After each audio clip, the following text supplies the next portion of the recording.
Alhamdulillah.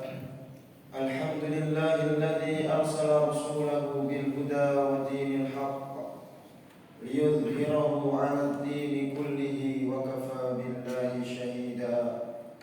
Asyhadu an la ilaha illallah wahdahu la syarika lah wa asyhadu anna Muhammadan abduhu wa rasuluhu la nabiyya wa la rasula ba'dah. Allahumma shalli wa sallim wa barik ala nabiyyina Muhammadin wa ala alihi wa ashabihi wa man sara ala nahjihi ila yaumiddin. Amma ba'du ayyuhal muslimun, usi nafsi wa iyyakum bi taqwallahi wa ta'atihi faqad fazal muttaqun. Qala Allah tabaraka wa ta'ala fi kitabihil karim ba'da a'udzu billahi minasy syaithanir rajim. Ya ayyuhalladzina amanu taqullaha haqqa tuqatih wa la tamutunna illa wa antum muslimun. Wa qala fi ayatin ukhra, ya ayyuhan nasu taqu rabbakumul ladzi khalaqakum min nafsin wahidah wa khalaqa minha zawjaha wa batha minhuma rijalan katsiran wa nisaa'a wattaqullaha alladzi tasaaluna bihi wal arham innallaha kana 'alaikum raqiba. Ma'asyiral muslimin wa zumratal mu'minin rahimakumullah. Di hari Jumat yang penuh dengan keberkahan dan kemuliaan ini, khatib mengajak diri pribadi dan juga kaum muslimin semuanya, mari kita tingkatkan ketakwaan kita kepada Allah Subhanahu wa taala. Yang ketakwaan itu akan mengangkat derajat kita di dunia dan juga derajat kita kelak di sisi Allah di yaumil akhir.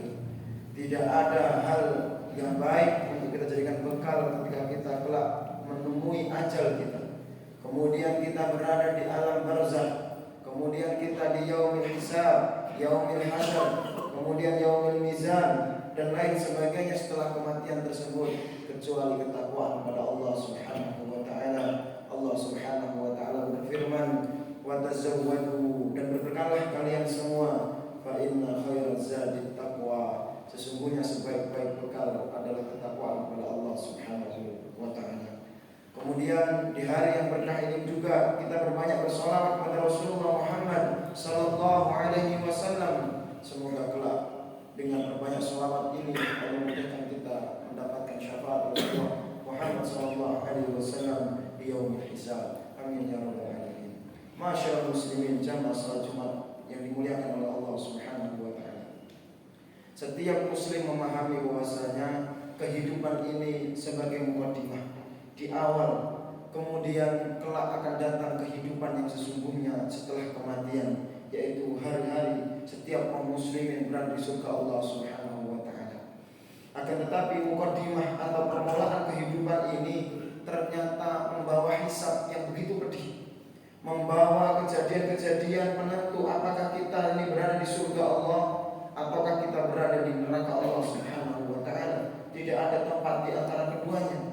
Ada yang mengatakan bahwasanya berada di tempat baina manzilatain, berada di antara dua tempat, antara surga dan neraka. Ini adalah pemikiran yang salah, pemikiran yang keliru. Bahkan ulama Indonesia MUI menyebutkan adalah ungkapan sesat seseorang yang mengatakan ada derajat antara manzilatain.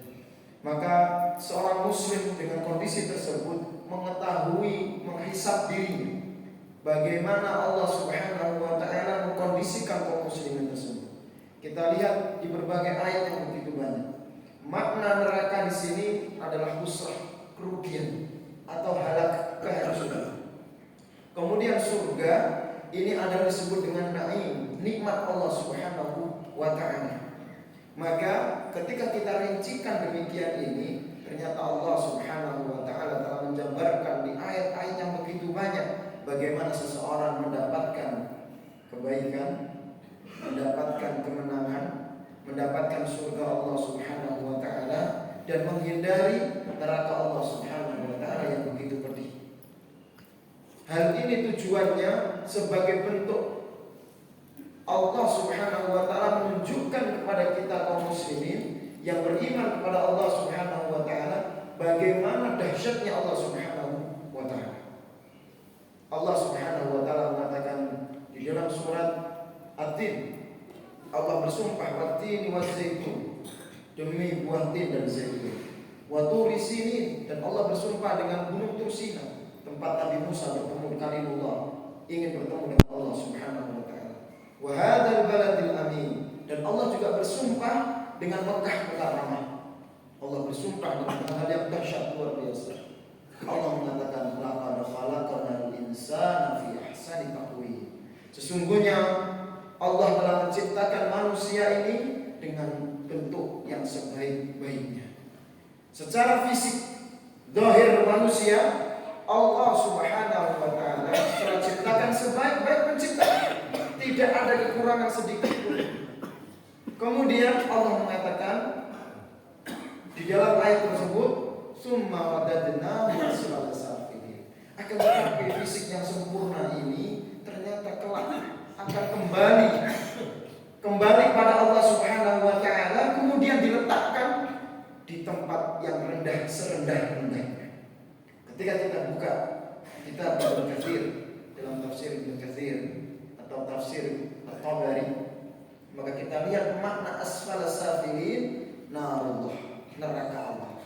Makna tempat serendah-rendahnya di sini maksudnya adalah neraka Allah Subhanahu wa taala. Allah ciptakan manusia dengan sebaik-baiknya.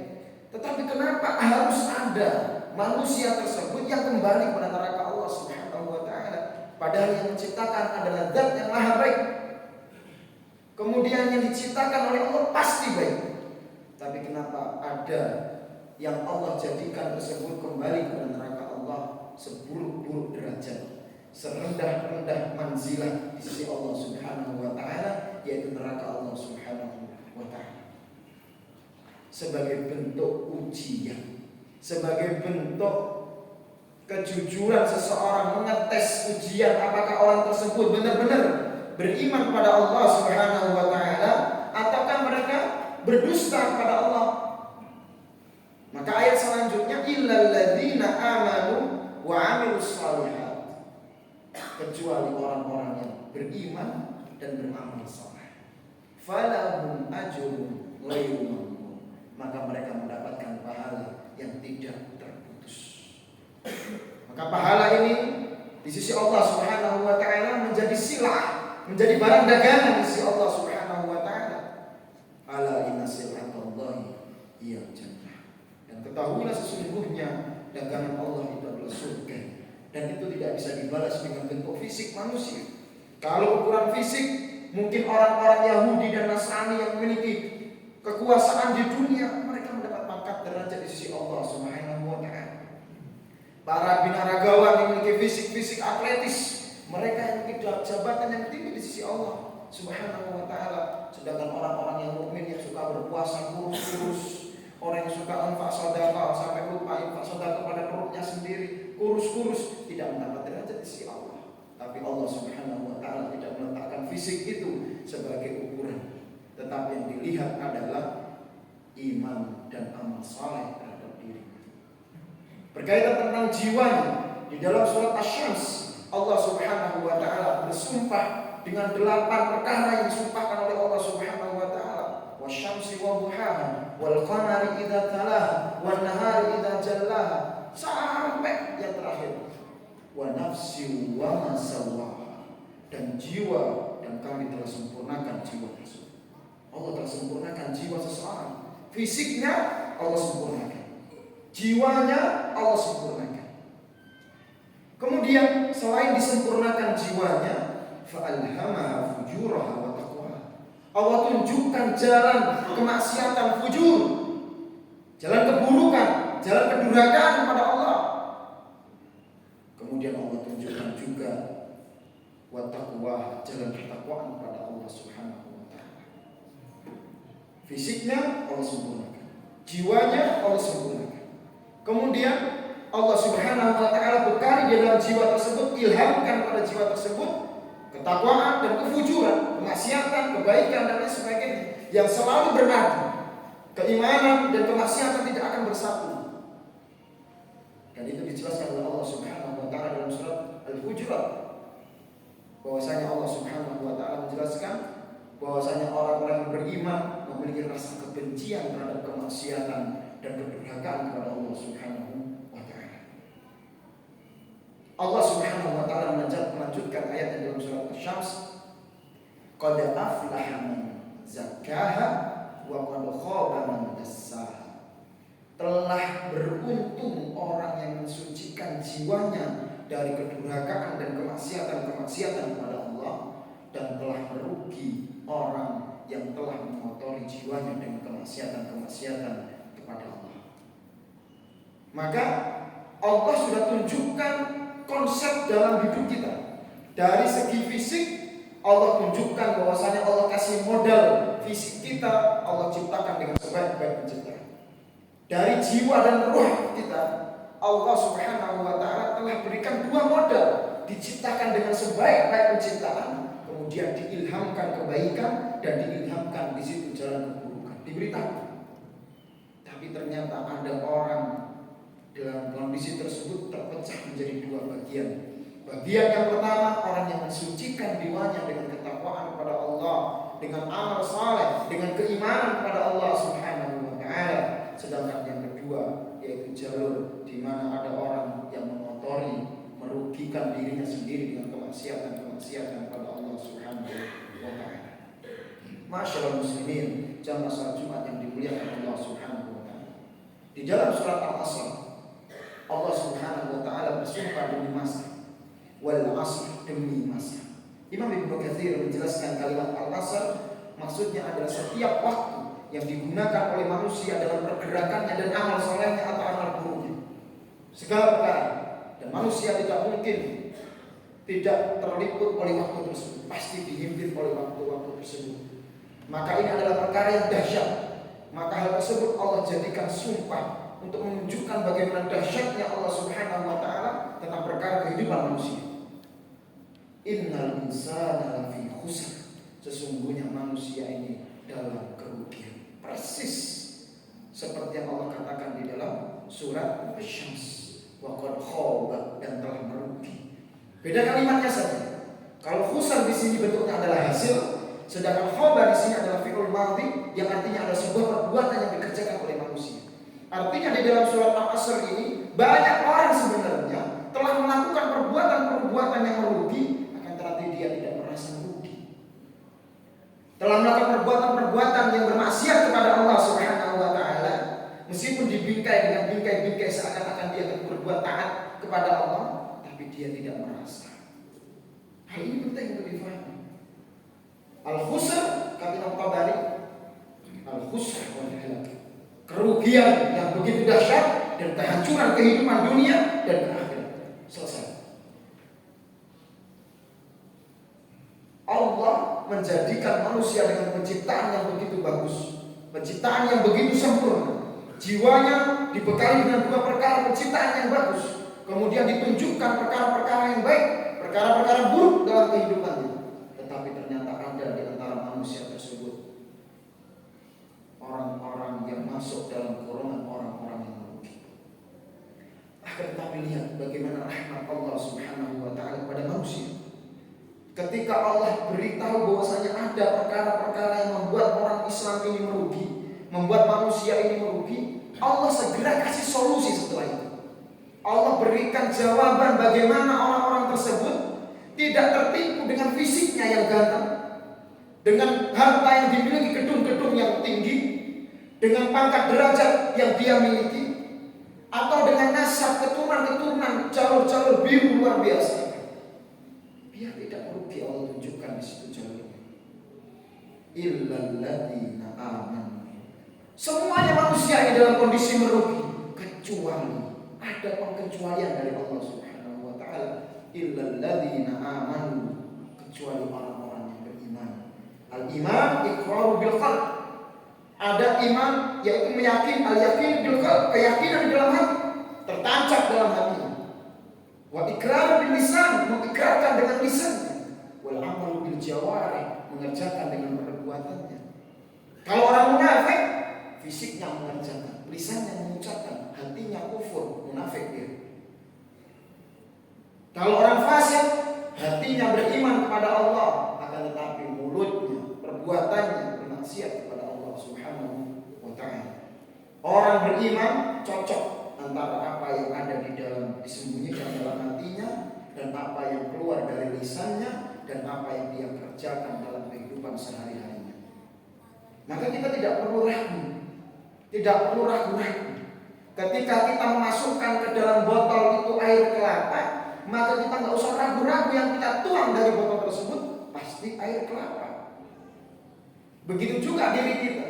Ketika yang kita tuangkan di dalam jiwa kita, hati kita, ruh kita ini adalah keimanan pada Allah Subhanahu wa taala, maka nggak usah ragu-ragu. Pasti yang keluar zahirnya pasti itu adalah keimanan pada Allah Subhanahu wa taala. Lalu bagaimana ketika kita melihat ada orang yang mengatakan pada dirinya beriman kepada Allah Subhanahu wa taala, tetapi perangainya, mulutnya, perbuatannya menyelisihi apa yang ada di dalam hatinya? Sesungguhnya mulut itu ibarat toa dari dalam hatinya, tidak keluar kecuali apa yang ada di dalam hatinya. Fisik adalah nampak dari luarnya, nampak dari dalamnya. Tidak akan bergerak fisiknya kecuali telah disetujui oleh hati dan hati. Masyaallah muslimin wa sunnatul mukminin rahimahullah. Yang pertama, yang keluar dari jalur kerugian dan kehancuran adalah orang-orang yang beriman. Maka keimanan ini menjadi KTP, tanda penduduk surga seseorang. Kalau dia rawat ketika hidup di dunia, dia jaga benar-benar keimanan tersebut, maka dia masuk insyaallah dengan izin Allah ke surga Allah Subhanahu wa taala, karena dia memiliki kartu penduduk surga. Kalau dia tidak ada keimanan, meskipun dia sudah beramal di depan manusia, sudah beramal saleh beribu-ribuan, berjuta-juta amal di depan manusia, tetapi dia tidak punya kartu tanda penduduk surga, keimanan tadi, maka pengakuan manusia tidak ada gunanya di depan Allah Subhanahu wa taala. Yang kedua, wa amilus shalihat, beramal saleh. Beramal saleh, Imam Ibnu Katsir rahimahullah taala menjelaskan adalah fi'lut ta'ah wajtanabu ma'ah, mengerjakan apa yang menjadi ketaatan pada Allah Subhanahu wa taala dan menghindari segala bentuk kemaksiatan pada Allah Subhanahu wa taala. Apapun bentuknya, apapun perkaranya, ini dikerjakan dengan baik. Kenapa Allah Subhanahu wa taala melaknat orang Yahudi dan orang Nasrani dalam surat Al-Fatihah? Mereka disebut dengan dhalim, tersesat dan maghdub, termurkai oleh Allah Subhanahu wa taala. Ternyata ada perkara di sini, yaitu tidak ada keimanan dan tidak ada amal saleh. Tidak ada keimanan maksudnya adalah mereka menjadikan kitab-kitab mereka itu dirubah-rubah sesuai dengan keinginan mereka. Yang kedua, menjadikan rahib-rahib arbabam min dunillah, Tuhan-Tuhan selain Allah. Apakah mereka sujud dan rukuk kepada rahib-rahib mereka? Tidak. Kata Rasulullah SAW, mereka tidak sujud dan tidak rukuk kepada pendeta-pendeta mereka. Tetapi ketika pendetanya mengharamkan apa yang Allah halalkan, mereka ikuti. Ketika pendetanya menghalalkan apa yang diharamkan Allah, mereka ikuti. Itulah bentuk peribadatan. Begitu juga diri kita. Allah menjelaskan, afara'aita man ittakhadha ilahan hawa. Tidakkah kalian melihat ada sebagian orang yang menjadi hawa nafsunya, menjadikan hawa nafsunya sesembahan-sesembahan tandingan selain Allah Subhanahu wa taala? Bagaimana bisa seorang muslim sujud dan rukukkah kepada hawa nafsunya? Tidak. Tetapi ketika hawa nafsunya menyelisih syariat Allah, dia ikuti. Ketika hawa nafsunya mengajak bermaksiat kepada Allah, dia ikuti. Ketika hawa nafsunya mengajak untuk berjudi, berzina, korupsi, minum minuman halal dan lain sebagainya, maksiat-maksiat, menghibah dan lain sebagainya, dia ikuti. Maka saat itu dia sedang tunduk terhadap hawa nafsunya dan menjadikan hawa nafsunya sebagai hal yang utama. Naudzubillah, subhanallah. Maka amal saleh benar-benar dikerjakan dengan baik. Kemudian yang ketiga yang kita bisa kerjakan untuk menghindari kerugian dan kehancuran kehidupan dunia dan akhirat kita adalah watawasau bil haq, yaitu menasihati untuk kebenaran. Maksudnya adalah menasihati kebenaran di al-haq. Imam Tafsir Tabari dijelaskan adalah Al-Quran, yaitu dengan Al-Quran. Menjadikan nasihat-nasihat tersebut adalah firman-firman Allah, nasihat-nasihat Rasulullah. Benar-benar kita jadikan konsep Al-Quran dan juga hadis-hadis sunnah-sunnah Rasulullah dalam kehidupan kita itu menyelimuti. Sehingga timbul pertanyaan ketika kita pengen mengerjakan sesuatu, kenapa saya harus mengerjakan ini? Allah ridho kagak? Allah ridho pada saya gak? Hasilnya apa? Ketika seseorang akan makan makanan yang haram, maka dia tahu kenapa saya harus makan makanan haram ini. Apa efek yang saya dapatkan? Kemudian kemana hasilnya nanti ketika saya sudah mendapatkan makanan haram ini? Dia paham. Dengan detail dia paham. Kenapa? Wa tawassaw bil haqq, menasihati untuk kebenaran. Maka seorang muslim benar-benar tahu ketika kebenaran itu datang, maka egois dia tidak timbul. Yang timbul adalah keimanan. Sebab kebenaran itu hanya bisa dicerna dengan keimanan. Sejak kalau datang kekufuran, maka timbullah kesombongan. Ketika kebenaran itu datang, kemudian yang menerima adalah keangkuhan, kekufuran, maka yang timbul adalah rasa sombong dan merendahkan orang lain. Kemudian yang keempat, jalur yang kita bisa ambil ketika kita ingin selamat dari kerugian dunia dan akhirat, wa tawassaw bis sabr, saling menasihati, menasihati untuk kesabaran. Sabar di sini, sabar terhadap takdir Allah. Allah ciptakan kita seperti ini takdirnya.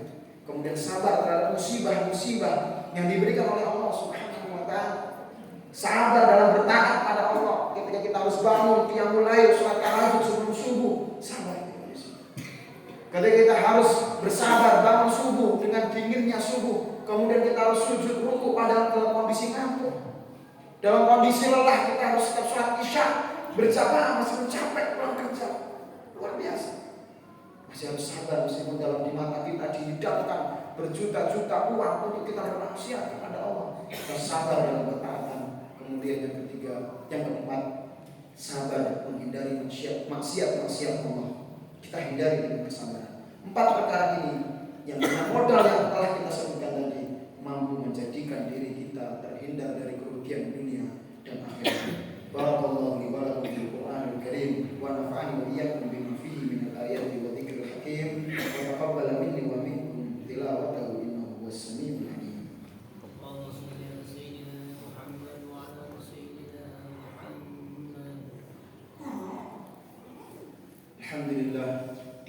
Alhamdulillahilladzi hadana li hadza wa ma kunna linahtadiya lawla an hadana Allah. Asyhadu an la ilaha illallah wahdahu la syarika lah wa asyhadu anna Muhammadan abduhu wa rasuluhu. Amma ba'du ayyuhal muslimin, inna Allah amarakum bi amrin bada'a bihi bi nafsihi wa thana bi malaikatihi qudsi wa thalatha bikum ayyuhal muslimun haitsu qala inna Allah